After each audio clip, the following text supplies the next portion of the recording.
Hadis 1005, wa Ibnu Umar radhiyallahu anhuma qala Rasulullah sallallahu alaihi wasallam la yakhtub ahadukum ala khitbati akhihi hatta yatrukal khatibu qablah aw ya'zana lah, muttafaqun alaih wal lafdhu lil Bukhari. Ini hati-hati ya bagi ibu-ibu sebenarnya saya sarankan, saya sudah bilang tadi, jangan ikut campur terlalu jauh, boleh memberikan nasihat. Tapi bagi anak perempuan atau si perempuan yang mau menikah gitu kan, hati-hati. Kalau sudah menerima lamaran seseorang, menerima lamaran itu bagaimana? Mengiyakan. Maka tidak boleh menerima lamaran yang lain. Kecuali keadaannya orang yang melamar tadi yang kita sudah iyakan itu membatalkan. Atau dia izinkan, ya sudahlah. Pernah terjadi kasus, sering terjadi, bukan pernah, sering terjadi kasus nih. Dia dilamar oleh seorang laki-laki, kemudian sudah diterima, datanglah laki-laki tersebut dengan keluarganya, lalu kemudian dikatakan baiklah, gitu kan. Dia tidak mengatakan kami minta waktu, baiklah, memang sudah terima, gitu kan. Berjalan waktu, ternyata si perempuan ngobrol sama teman-temannya, teman-temannya bilang, kamu mau nikah sama orang itu? Ada, calon saya lebih baik, nih lihat fotonya, nih begini, kalau lebih kaya, lebih gagah, lebih ini, lebih itu, macam-macam. Lalu dia tertarik, dia mau terima orang yang kedua. Sebelum membatalkan yang pertama nggak boleh. Dan di sini pembatalannya adalah disampaikan kepada pelamar pertama kalau ini dibatalin, gitu kan? Atau dia mengizinkannya. Ini makna hadis yang akan kita sebutkan.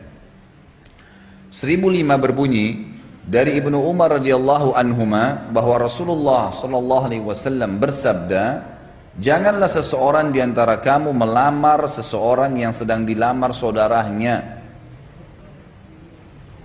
hingga pelamar pertama meninggalkan, membatalkan atau mengizinkannya.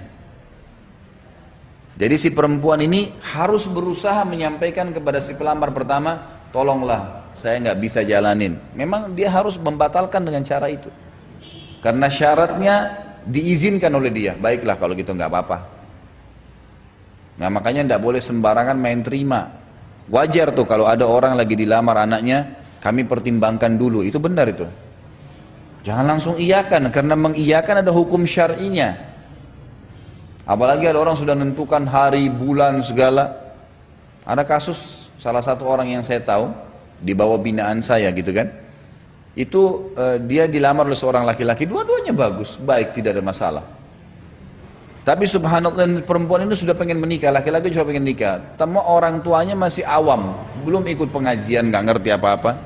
Lalu mereka minta menikah kalau nggak salah 2 bulan lalu ya, pernikahan itu. Kata orang tuanya, sebentar kita mau datangkan dulu orang yang tidak pintar nih. Nah, ya, jangan bilang orang pintar, salah. Karena mereka pakai hukum-hukum syaitan.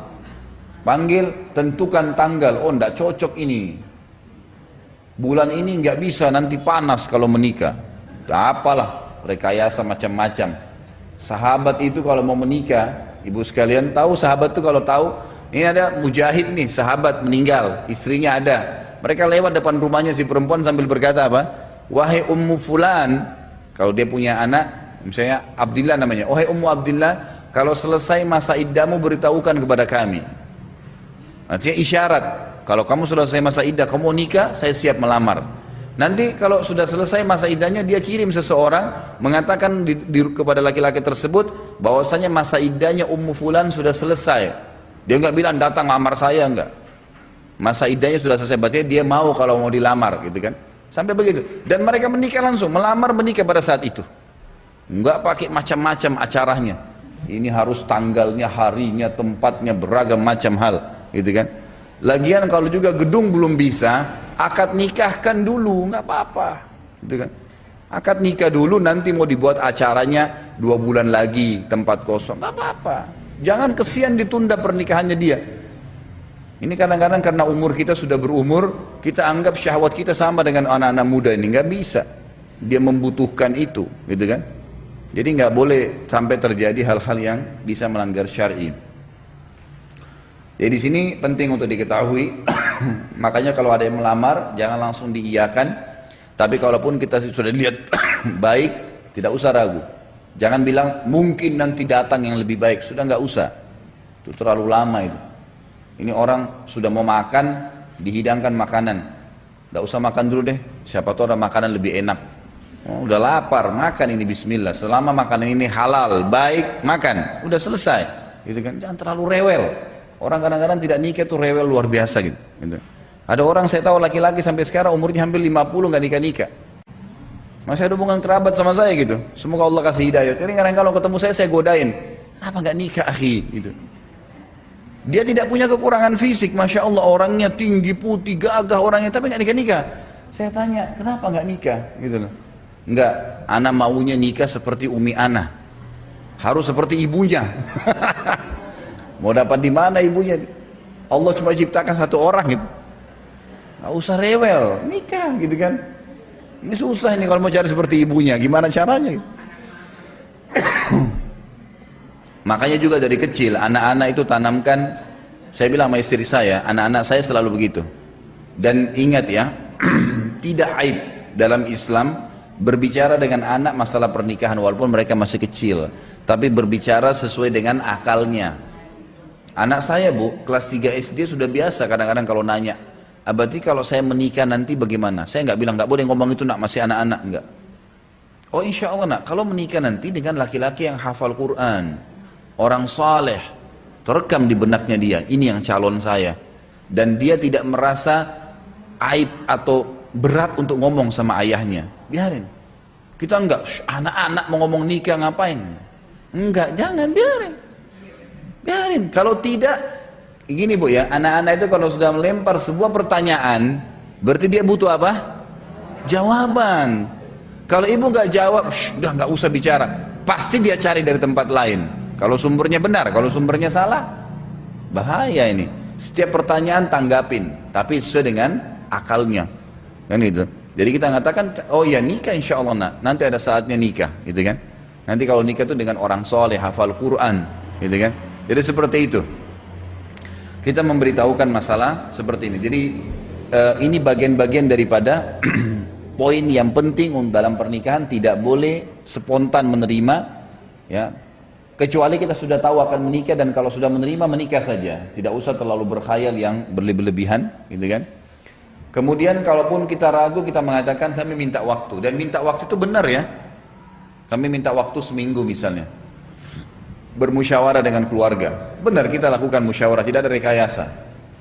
Bagi seorang muslim semuanya transparansi, nggak ada yang tersembunyi, nggak ada pembohongan, nggak ada manipulasi, semua jelas.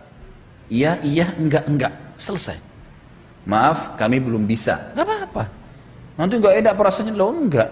Memang dia butuh jawaban, itu lebih baik dari awal, gitu kan? Maaf belum bisa. Oh kami musyawarah seminggu kasih jawaban, jangan didiamin orang gitu. Memang dia bisa melangkah, gitu kan? Dia bisa berlangkah lagi, ya. Seperti itu. Intinya kalau orang sudah melamar dan diiyakan, dia punya hak. Kalau dia meninggalkan lamaran tersebut atau dia izinkan, baru boleh. Ya. Hadis 1006, ini hadis yang agung, ibu-ibu sekalian. Hadis yang menjelaskan bolehnya seorang wanita menawarkan dirinya untuk dinikahi. Boleh dalam Islam. Kalau dia lihat laki-laki itu layak untuk jadi suami, dan memang itu dalam Islam boleh. Termasuk bolehnya orang tua menawarkan anaknya kepada orang yang dia lihat layak. Ini bukan aib. Jangan disuruh anaknya pacaran. Salah itu. Bu, harus diubah persepsi kita. Bolehnya mengizinkan anak-anak kita malam minggu dibawa oleh pacarnya. Om, tante pamit ya, saya dibawa ke Ancol, dibawa ke bioskop. Tidak terjadi zina. Bohong, bagaimana caranya? Pakai akal sehat. Ya, masalahnya kita orang tua menanggung dosa. Dan itu bukan bentuk cinta kita kepada anak-anak. Berarti kita benci sama anak-anak. Sebenarnya kita mau dia terjerat. Kalau dia hamil di luar nikah gimana? Aib keluarga, pusing sendiri. Ngapain gitu loh. Nanti sebentar kesian anak perempuan ini disakitin. Nanti nangis, nanti gini, nanti mengganggu. Sekolahnya terganggu, kesehatannya terganggu, ngapain gitu. Jadi jangan lakukan itu ya. Lebih baik kita memang tanamkan persepsi positif tentang masalah pernikahan kepada anak-anak, kemudian kita bantu bukakan jalan untuk itu. Bukakan jalan untuk itu. Banyak masalah-masalah dalam rumah tangga ya.